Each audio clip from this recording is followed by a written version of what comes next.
Indian manuscripts. Indian literature dates back to the courts of monarchs over 5,000 years ago in the form of oral poetry, song and verse. The literature of ancient India was based in inquiry into questions about life, death and nature. Even mathematics, astronomy, cosmology and science were keenly inspected. The oral tradition.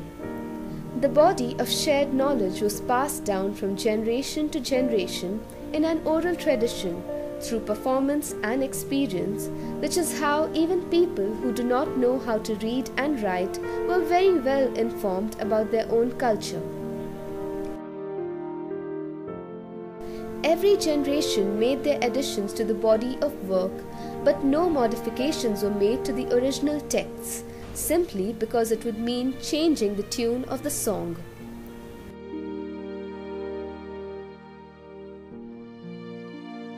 The written tradition. The representation of language in a textual medium dates at around 4000 BC. The long texts gradually began to be recorded on copper plates, birch, palm leaves, and even paper. Sanskrit has no native script because it was spoken in a purely oral society.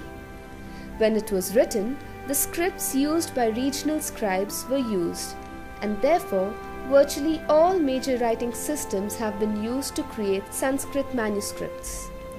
One of the oldest bodies of texts in the world are the Vedas that were created between 1500 to 500 BC.